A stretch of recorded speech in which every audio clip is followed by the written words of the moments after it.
press conferences and people speaking.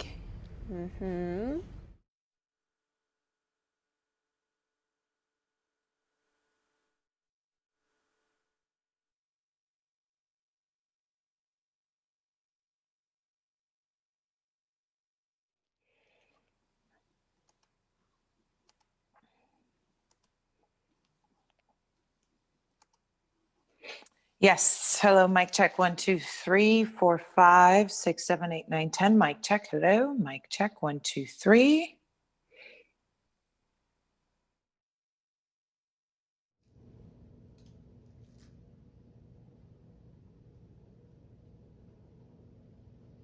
Well, Humpy Bumpy George McNeil, the man,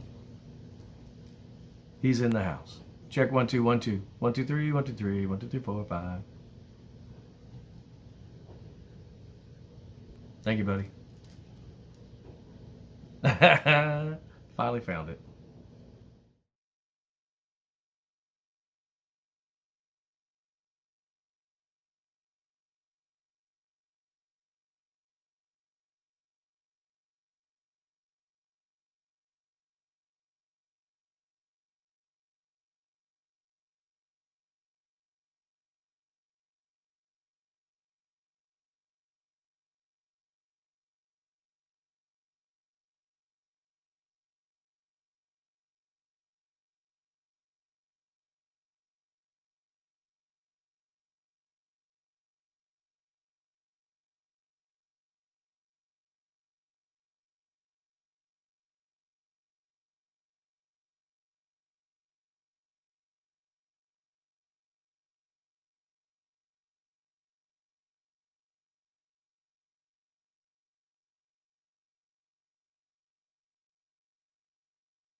Hi, hello, mic check 1, 2, 3, 4, 5, 6, 7, 8. Mic check 1, 2, 3, 4. Hello, hello, good afternoon.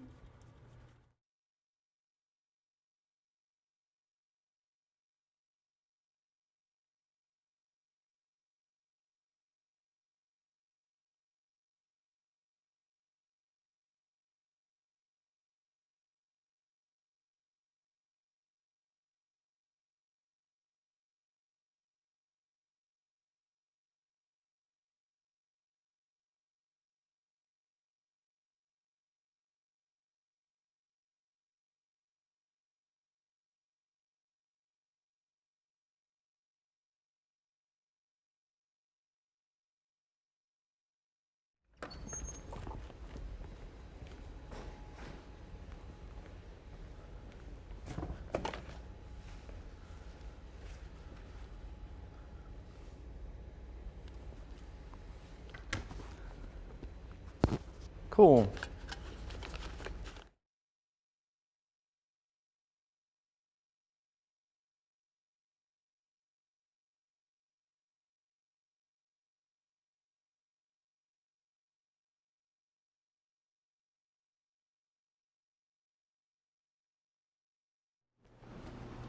I'll skip it.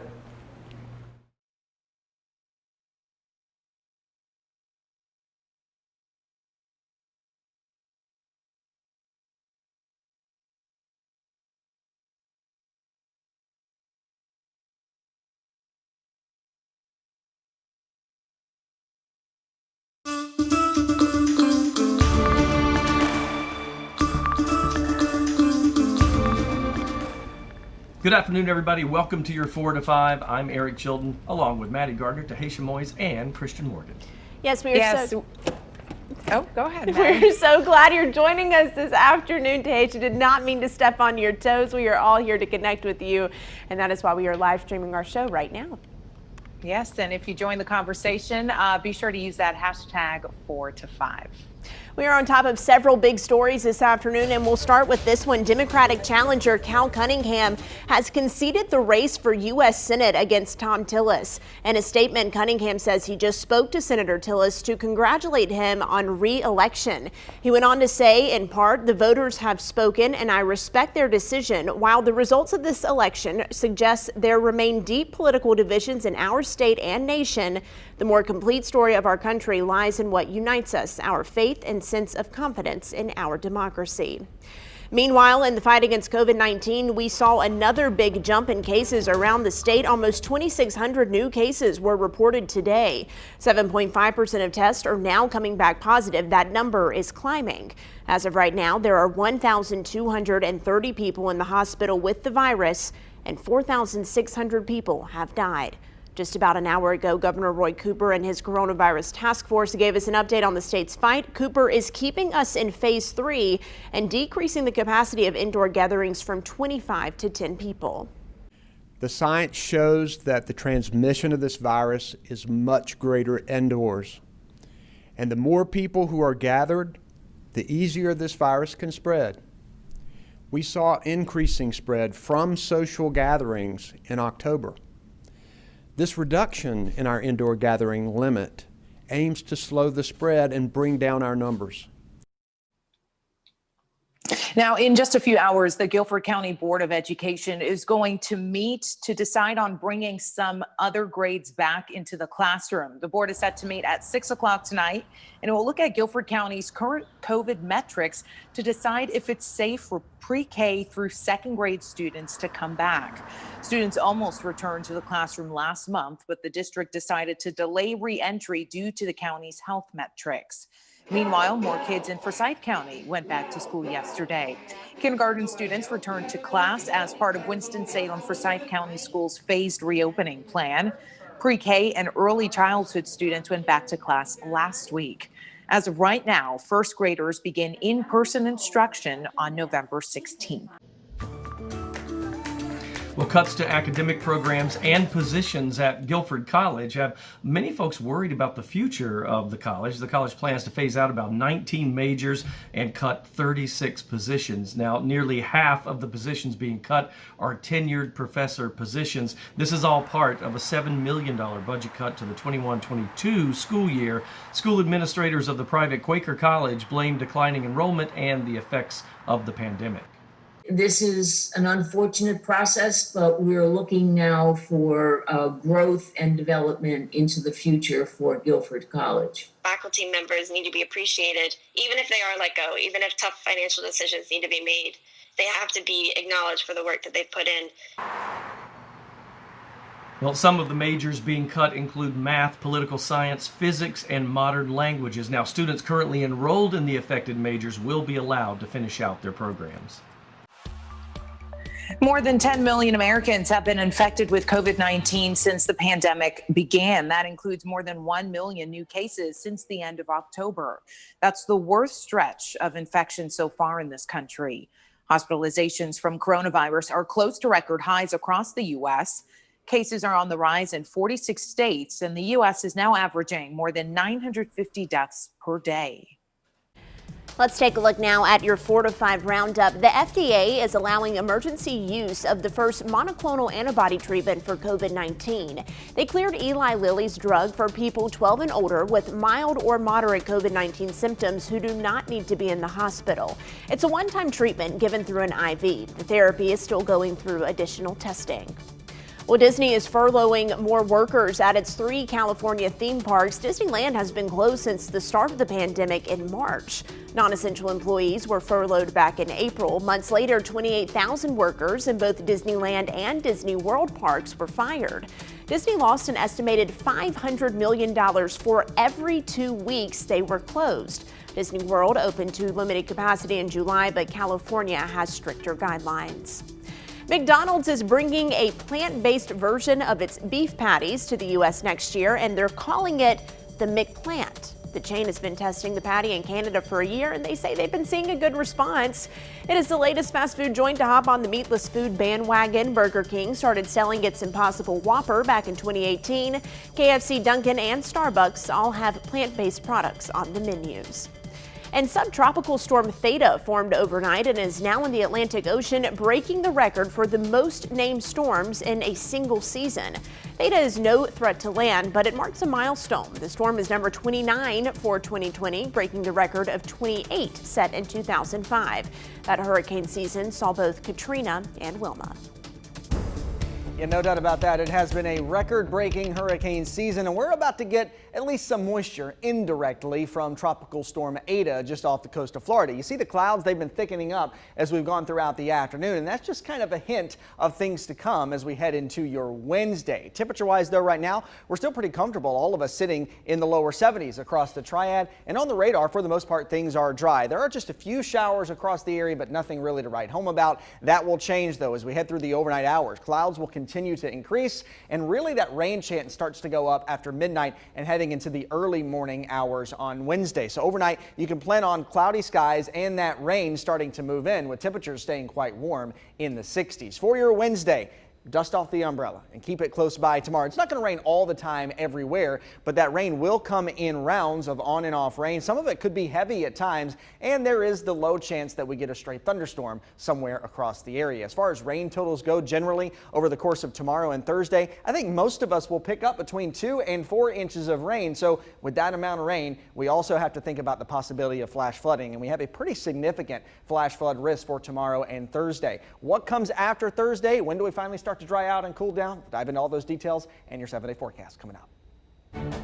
Christian, thank you. Well, tomorrow is a very special day for anyone who has served in our nation's military. It is Veterans Day, and we want to send a little special shout out to all of our Triad veterans. So if you have any pictures of your loved ones from when they served in the military, text them to us so we can show them both on air and online like you're seeing now. The number to send them to is 336-379-5775. Again, text those pictures to us so we can share them with the Triad and say thank you, a well-deserved thank you. I always enjoy Veterans Day and hearing the stories that so many people in the Triad have of their service. We owe them a debt of gratitude.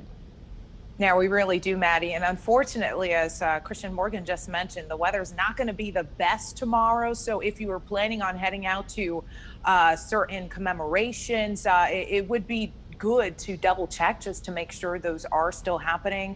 I know some parades around the Triad have also been canceled because of the pandemic, but just keep that on your radar. But in the meantime, again, we thank all of our veterans. Absolutely. And I have to take a moment because as you were saying that, I realized that behind me is a picture of my father. I forgot I even had this in here. A kind of a touched up picture. My dad was in World War II. So that is the picture that we have of my dad, Bob. And so we all do think about our veterans for sure this time of the year. And really, we should do it every day. I love that, Chilton. Thanks for sharing that. And thank you in advance for sharing your pictures with us. The 4 to 5 is heading to break, but we are live all the time on Facebook, YouTube, and Twitter. So join our conversation there.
Tradition forced to switch gears due to COVID-19. Now, the good news is the Greensboro Ballet's version of the Nutcracker is still happening, but it's going to be in a different place.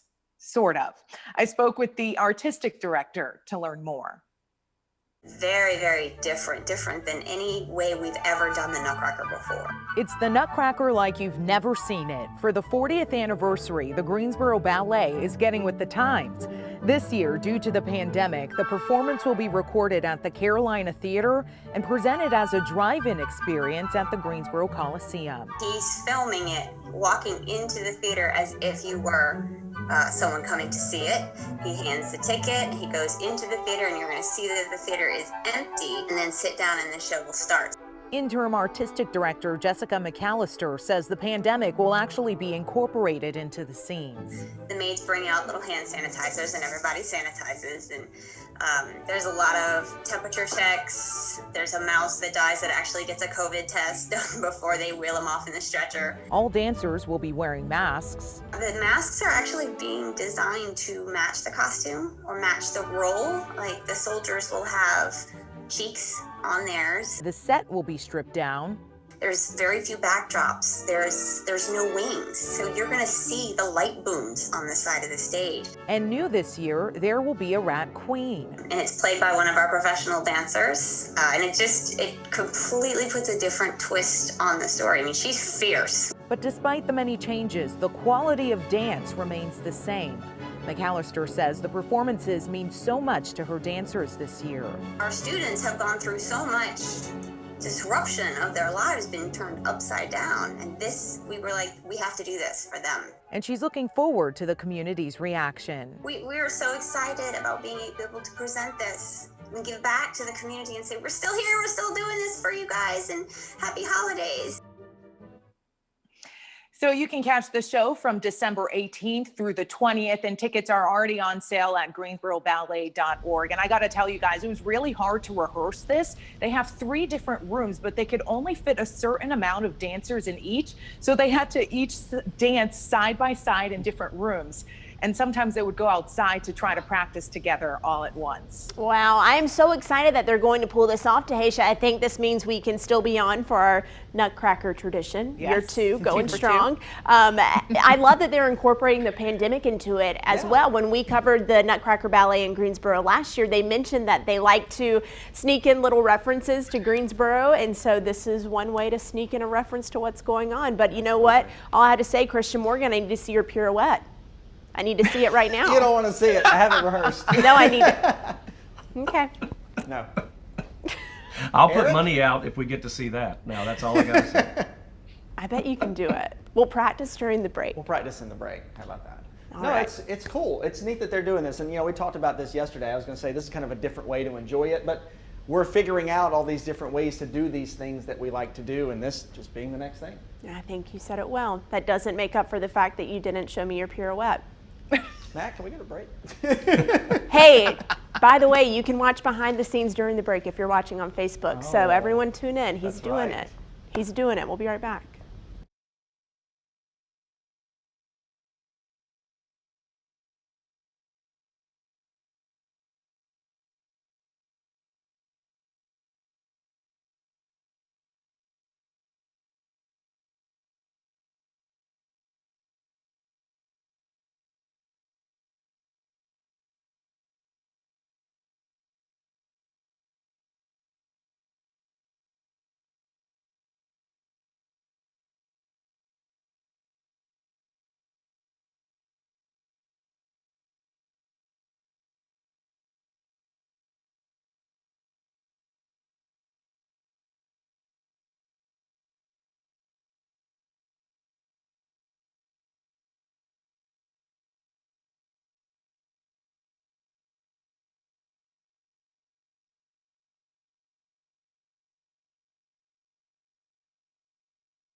So check this out. We have yet another reason to be proud in the Triad. We love it when we can beat our chests about home, don't we? So recently, the Greensboro Parks and Recreation Department, they entered a national contest. Now, this is with all the other Parks and Rec departments in the entire country, and they won the gold medal. This is pretty big. I spoke with Director Nasha McCrae about the big win.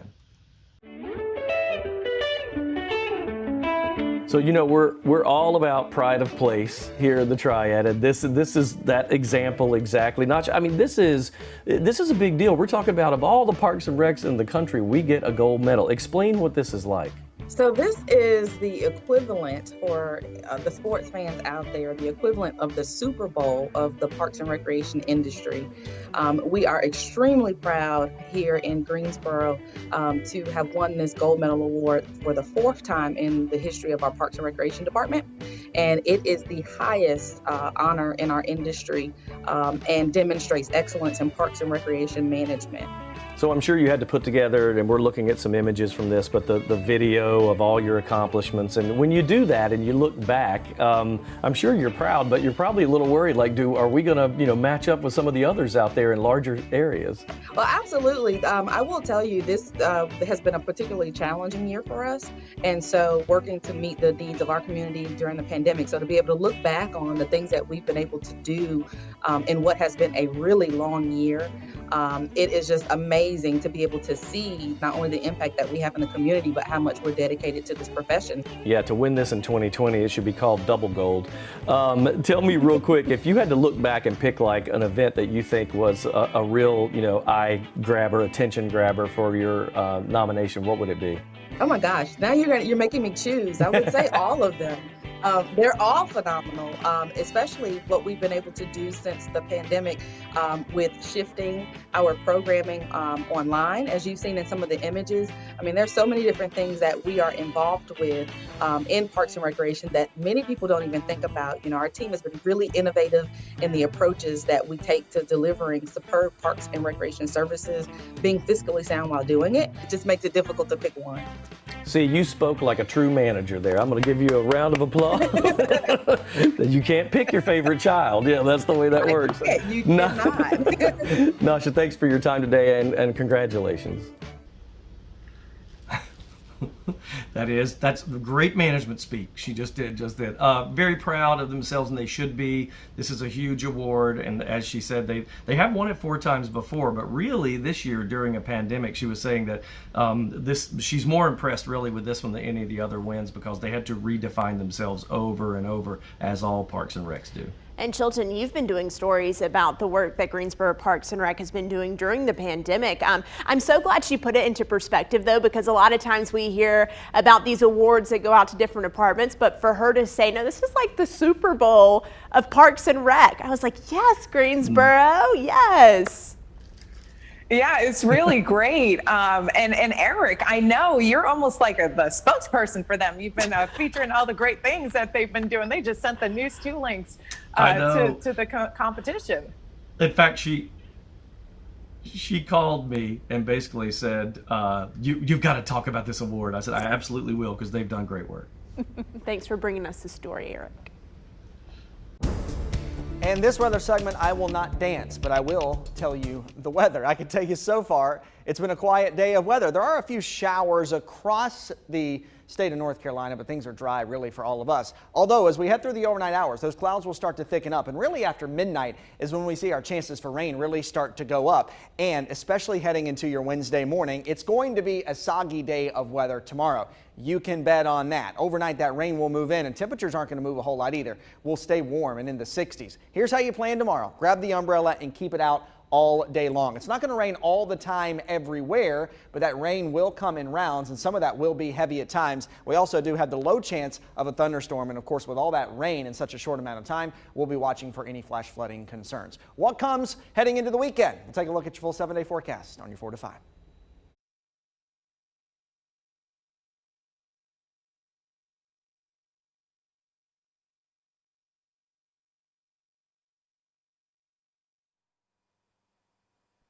Oh, you can't see me? I am up. Oh, okay. All right, I am talking about jealousy. Is there one body language signs that let you know someone's jealous? The answer to that is no, but I'll tell you what to look for.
Welcome back to your 4 to 5. We are talking about the green-eyed monster. Yes, a recent article about jealousy revealed that jealousy during the teenage years is most likely to sabotage relationships. But we know that jealousy can strike at any age and with anyone, including your partner. So Blanca Cobb is joining us today. Blanca, I'm interested to know if there are body language signs of jealousy. That's a great question, Maddie. And the answer is there isn't just one sign. So it isn't like you could see some body language cue and you're like, aha, my partner's jealous. What happens with jealousy is there's a perceived threat to that relationship. And so that relationship is what brings out a lot of different emotions or feelings for somebody. So it could be anger, it could be fear, insecurity, or sadness. And it's those body language around each of those feelings is what you'll be picking up on versus just like one particular body language cue for jealousy. So those feelings, anger, disgust, insecurity, can you give us examples of some of the body language we might see with those? Sure. So with disgust, what happens is the nose crinkles like this. It's almost as if you smell something really, really bad and your face just kind of cringes up. So with anger, what can happen is that the lips can get tight, the eyebrows can get pulled down in a long line, a straight line. Sometimes the eyes will get smaller or glare. When people are angry, sometimes they'll pull back or you'll see harsh facial angles like that jaw, or they might turn away because they're trying to disconnect from whatever they're seeing that they don't like. Insecurity, a lot of times you can hear that in voices because the voice changes. So whether it's the pitch, the tone, sometimes people will talk faster or louder, or their voice is unstable. It's unsteady because they're just geared up with emotion. I understand, but some of those feelings aren't always connected to jealousy. So how do we know if that body language is? That's a great question, Maddie. And what it is you have to look at behavioral change, like what's happening that causes it. For example, let's say you're out somewhere with your partner and you talk to somebody or you look at somebody and then you notice those behaviors that I'm talking about. That's a cue to you. Or let's say you go to a particular restaurant or venue that might bring up memories of a time that you were there with them and they remember a conversation or a situation where they thought that you were too flirty with somebody. Or it could be a situation like at work or a social event that can trigger it. So you really have to see what the antecedent is to that behavior, and that gives you more cues. But here's the deal. You cannot make assumptions. You have to ask questions, because just like you said, Maddie, it could just be feelings and they could be thinking about something else that's generating those different types of body language. Blanca, I'm sensing a follow-up segment to what to do if you suspect that your partner is jealous. What do you think? I think so. Let's do it, Maddie. All right. Thank you for joining us today. If you missed these tips, you can find them on our website, WFMYnews2.com. The 4 to 5 is coming right back. Don't be jealous. We'll see you soon.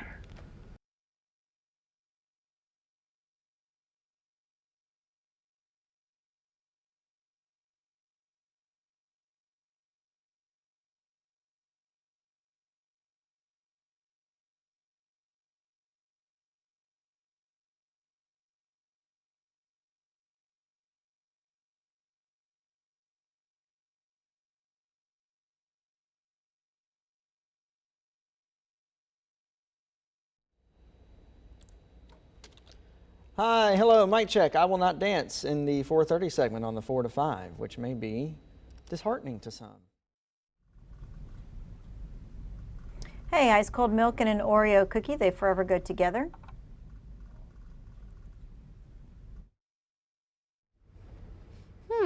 I think Christian Morgan might dance if we ask him to nicely. Not even just a little jig here for the folks on Facebook, Christian. Hey, we practiced in the last break. People saw that. Maybe I can perfect it now in the second half of the show.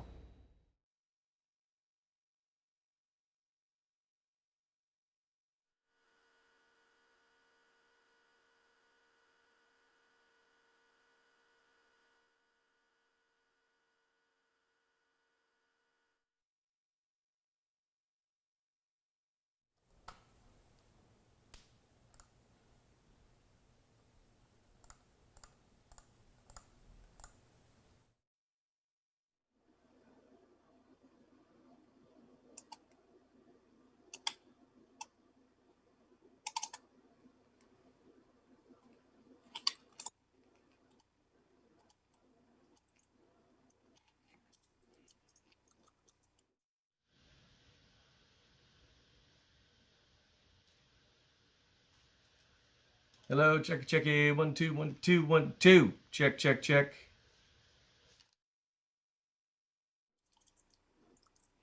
Hey, mic check. So there's a song on High School Musical 2 called I Don't.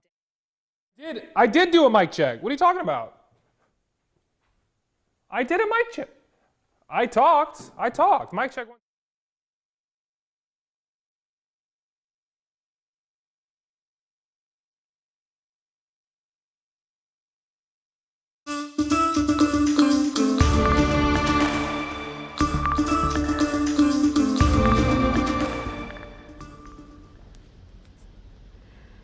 Good afternoon. Welcome to your 4 to 5. I'm Eric Chilton alongside Maddie Gardner, Tahisha Moyes, and Christian Morgan.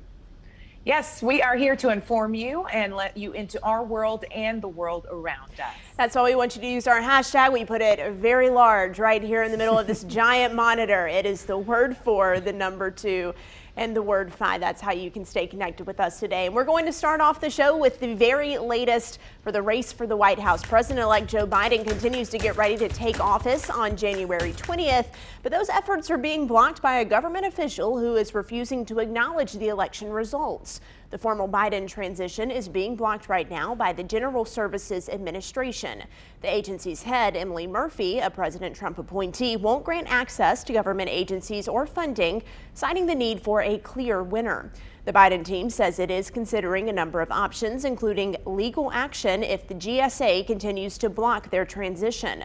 Attorney General William Barr issued a memo on Monday saying prosecutors can pursue substantial allegations of voting irregularities before the election is certified.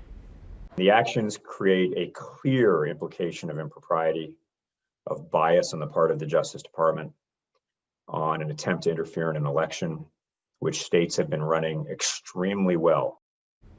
Attorney General Barr did not provide any evidence of voter fraud. The U.S. Supreme Court heard arguments today in a case that could put millions of Americans' health care coverage in jeopardy. The case, called California versus Texas, challenges the constitutionality of the Affordable Care Act. A group of 18 states, along with the Trump administration, want to get rid of the law altogether. California leads a group of Democratic-controlled states urging the court to leave the law in place. A decision is expected by late spring. So President Trump's still preparing for several legal battles in states that had very close election results. Now, we know legal battles cost a lot of money. The question is, who is paying for the lawsuits? Our Verify team found that it comes from all various sources depending on the state. 5 viewers emailed us wondering who's going to foot the bill for all these lawsuits. Take this one from Gwen Nykirk in Hagerstown, Maryland. Will taxpayers pay for the lawsuits being filed over the election results? So let's verify. Our sources here are the Federal Election Commission and Brendan Fisher, the director of the Federal Reform Program at the Campaign Legal Center. The FEC does allow campaigns and political party committees to use campaign funds to pay for election-related lawsuits. Fisher says that they could use leftover money from campaigning, or they could set up a legal fund, which both have. The president and the Republican National Committee will use campaign funds and the political parties' funds to pay for these lawsuits. Taxpayers will not be paying for the president's post-election litigation. Fisher tells us that if a candidate were to use taxpayer dollars, it would break ethics laws. But there is a caveat here. The states may be indirectly on the hook. The states that the president is suing may incur some cost in defending themselves against that litigation. And Fisher tells us that that would be money coming from state taxes, which is the case with any lawsuit against a state. So we can verify that false. Taxpayers will not have to directly cover lawsuits filed by President Trump. However, states, aka the taxpayer, might incur some cost in responding to these lawsuits. Let's take a look now at more headlines with your 4 to 5 roundup. We have all been video chatting for months now, but now the government is cracking down on one of the most popular platforms. The FTC is now going to require Zoom to strengthen its security system. The video app is settling allegations that it misled users about the level of protection it's had since at least 2016. Regulators say Zoom engaged in unfair practices that undermined the security of its users. Ulta is opening up some beauty shops at Target stores next year. The nation's largest beauty chain will set up 1,000 square feet shops and more than 100 stores to sell makeup, skincare, and fragrances. They'll operate next to existing beauty sections in Target. The partnership is said to benefit both retailers as shoppers try to minimize stops and potential exposure to COVID-19. And the European Union filed an antitrust charge against Amazon. They say the e-commerce giant used its access to data to gain an unfair advantage over merchants that use the platform. EU officials are focusing on the company's dual role as both a marketplace and a retailer. In addition to selling its own products, third parties use Amazon's site. The EU says Amazon uses business data to avoid the risk of competition. The college basketball season is right around the corner, but this season will look and sound very different from years past. And Luke, Duke said earlier today that no fans will be allowed at home events at the start of the winter sports season. Yeah, Tahisha, but isn't that one of the best parts of sporting events? All the fans, I would think so, especially inside Cameron Indoor Stadium when you have all those Cameron crazies just going wild in the stands, trying to get in the head of their opponent. But that won't be the case, at least to start the basketball season for both men and women, all thanks to COVID-19. Now, essentially, Duke Athletics announced the school will be extending its current policy for fall sports and not allow any spectators at home events to begin the winter sports seasons, like I mentioned, due to COVID-19. This includes both men's and women's basketball games. Wendell Moore Jr. shared his thoughts from a player's point of view. Not having fans is a huge, obviously, for a program like us, with the Cameron Crazy so historically involved in our program. It gives us the ultimate home court advantage. But we've been preparing in the atmosphere that we're going to play in. So in Cameron, we have everything set up with the crowd noise. We tried that out at our scrimmage on Friday, and the atmosphere is great. It's obviously not quite the same. It's going to be very weird, to say the least. And speaking of ACC basketball, the men's schedule was released earlier today. We have the full list of each team on our website, WFMRnews2.com. Well, it will certainly be an advantage for Carolina when they play at Cameron because the Cameron Crazies really can throw off a player. Yeah, there's nothing like someone shouting in your ear and waving and just being crazy in front of your face to just break that concentration. But I know this is going to be sad for parents who wanted to see their kids play. All right, so here's what I want to happen. Luke has to use his pull and tell Duke University about this. We need a bunch of cardboard cutouts of the Cameron Crazies, and their arms are going to be spring-loaded, so whenever any of the players get on the sidelines, they pop up and do that annoying thing that they do. All the little cardboard cutouts doing that together. And that includes when they play UNC. I know, Chilton, you're a big Duke fan, so I know you're bummed about this news, but I think jokes aside, it's a tough pill to swallow, but I think we probably all expected this would happen at least the start of the season. But you look at NASCAR, you look at the NFL, how they started without fans, and they slowly allowed more attendance as the season went on. I hopefully think that'll be the case for Duke, but we know time will tell soon enough. Yeah, in the spirit of debate, would you like a 10-second rebuttal, Chilton, about that comment that you're a Duke fan? No. I'm on TV right now. I can't say to Luke what I want to. All right, then Christian Morgan, take it away. Sure, it's nice outside right now. There is sunshine across the area, but of course we've seen those clouds building from time to time as we've gone throughout the day. That will continue to be the story. Things are pretty quiet across the area right now, but zooming out on a wider view of our radar, you see all of this moisture moving into Georgia and South Carolina. It will make it to North Carolina by the time we get into the overnight hours. High pressure sliding away from us. That allows some moisture indirectly from Tropical Storm Ada just off the coast of Florida to make it here. That is going to work in tandem with this cold front sliding by to bring us quite a soaker of a day for your Wednesday and yet again for the most part of the day on Thursday. So let's take you through in time and show you really the rain chances go up after midnight tonight into the early morning hours on Wednesday.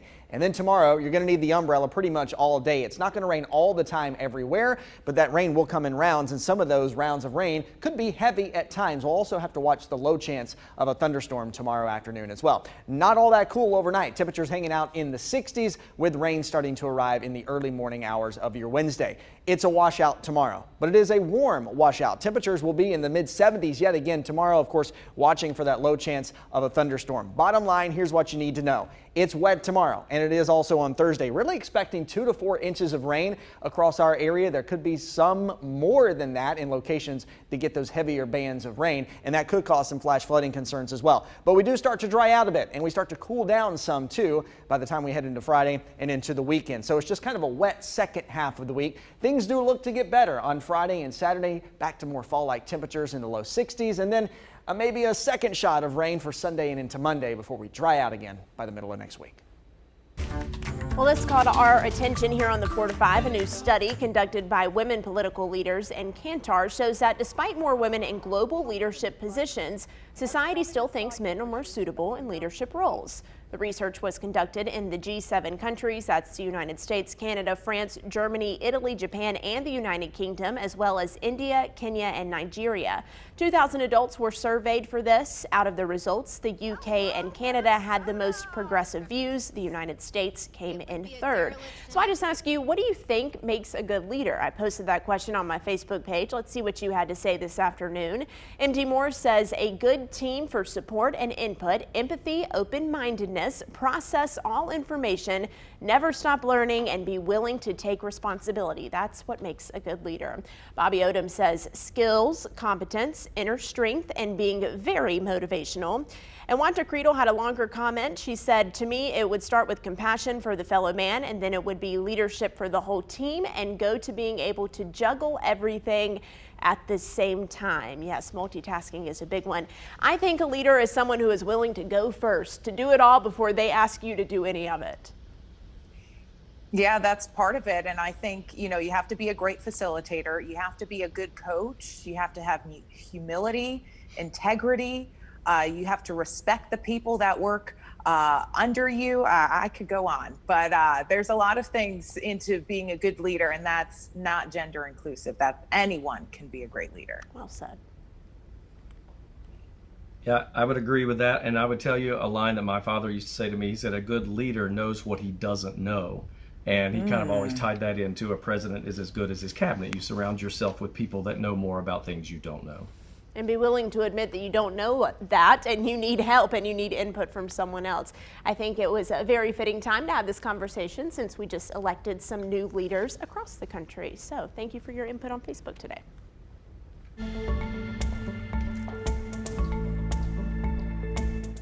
This right here looks like your everyday regular envelope, but inside could be a check worth $335. Here's the little info insert. All right, Maddie, these checks are coming in the mail. And so these are the checks that the governor made possible through the Coronavirus Relief Act. Right, and these checks are supposed to provide economic support for families. And the idea behind it was to assist in virtual schooling, maybe some childcare costs that you've incurred because of the pandemic. But my question, Tanya, does that mean you have to spend that $300+ on that? Nope, nope, and nope. The $335 is all you, however you want to spend it, all right? You qualify for this check if you have a child 16 or younger that you claimed on your 2019 state income tax return. The check is a flat $335, whether you have one child or you have 5 kids. When can you expect to see these checks? Well, the answer really is now. There is an end date, though, you need to know about in case you think you might have missed your check. We're going to talk about it coming up at 6 o'clock. And I know that the 4 to 5 has been touching on this for the entire half hour or so. The Supreme Court talking about the Affordable Care Act. It is open enrollment time for the ACA. For many work benefit plans, it could be your window to enroll in Medicare. We want you to text us your questions about the different kinds of plans, what you want to know about them, 336-379-5775. We have 2 experts joining us for the half hour.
Well, the actual election may be over, but there's plenty of time before Inauguration Day, isn't there? And with the Trump campaign continuing to file lawsuits, this fight between our political parties probably going on for the foreseeable future. So a lot of us feeling political stress right now. And with that dragging out, it might last a little bit longer. Our sister station spoke with a therapist about how to manage our stress levels during these politically volatile times.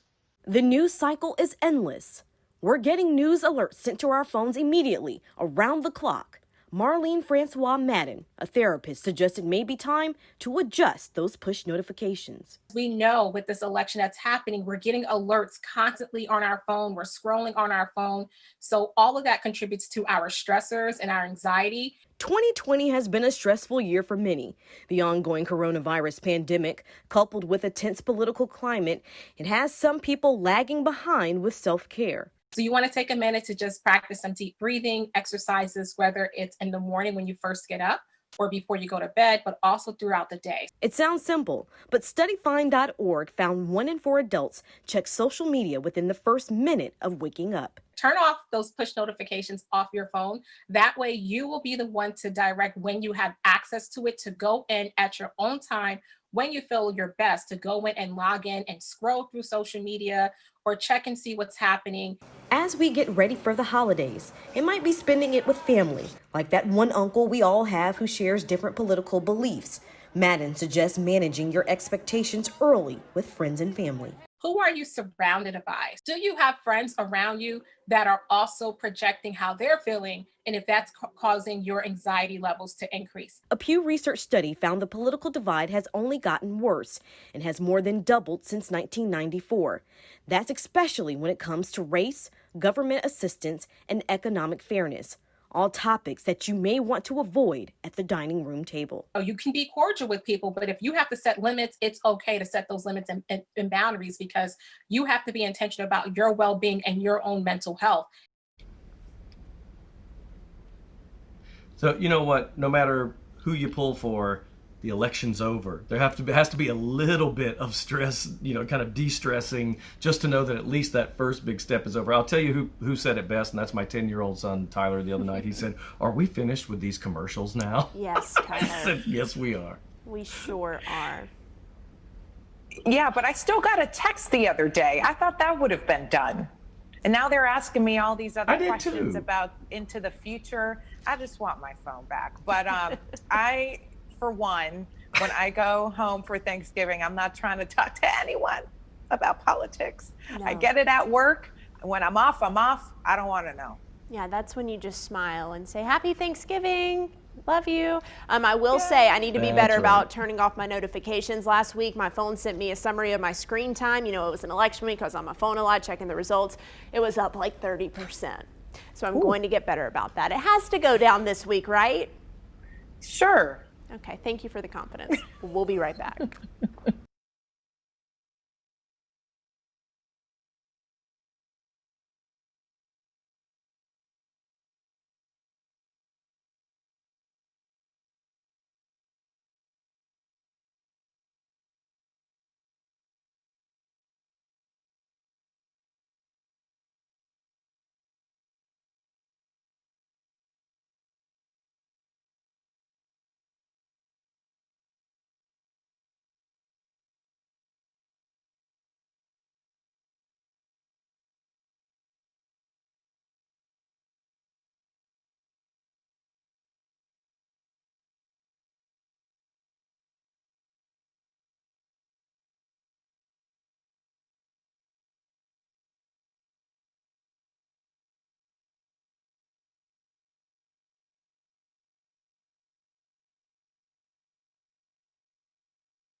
So I'm sure you've heard about or maybe experienced a bad date. Now try dating in the middle of the pandemic.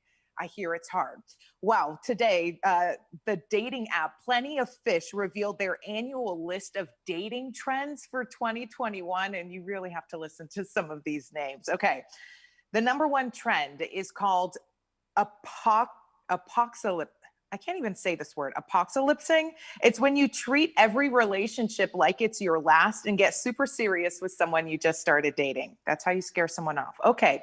Number two, masquerading. It's when someone pretends to care about COVID-19 safety precautions for optics or to impress a match, and then you find out down the line they really don't care.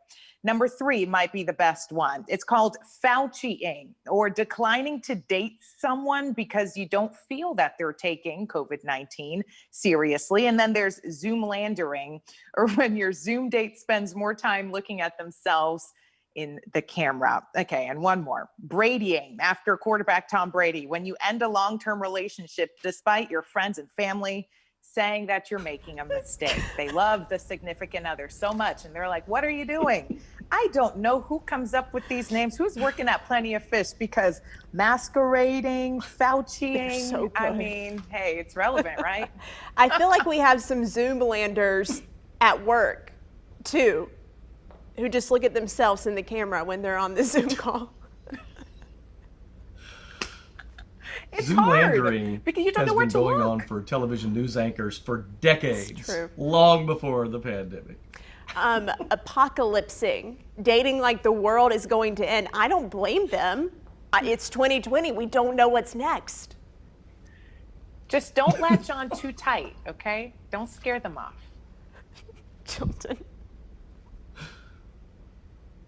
I'm not saying anything. Okay. 4 to 5's coming back. Actually, we're not. WFMY News 2 at 5 is next.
Minutes because Chad and I are going to need 2 for the 6. Okay. Let me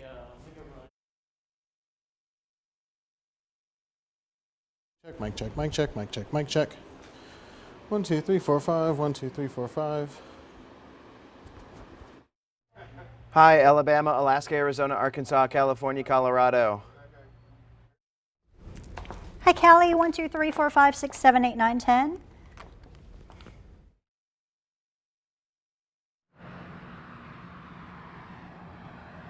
Board members are gathered inside for a board meeting that just started moments ago. Tonight's meeting comes as kindergartners are returning.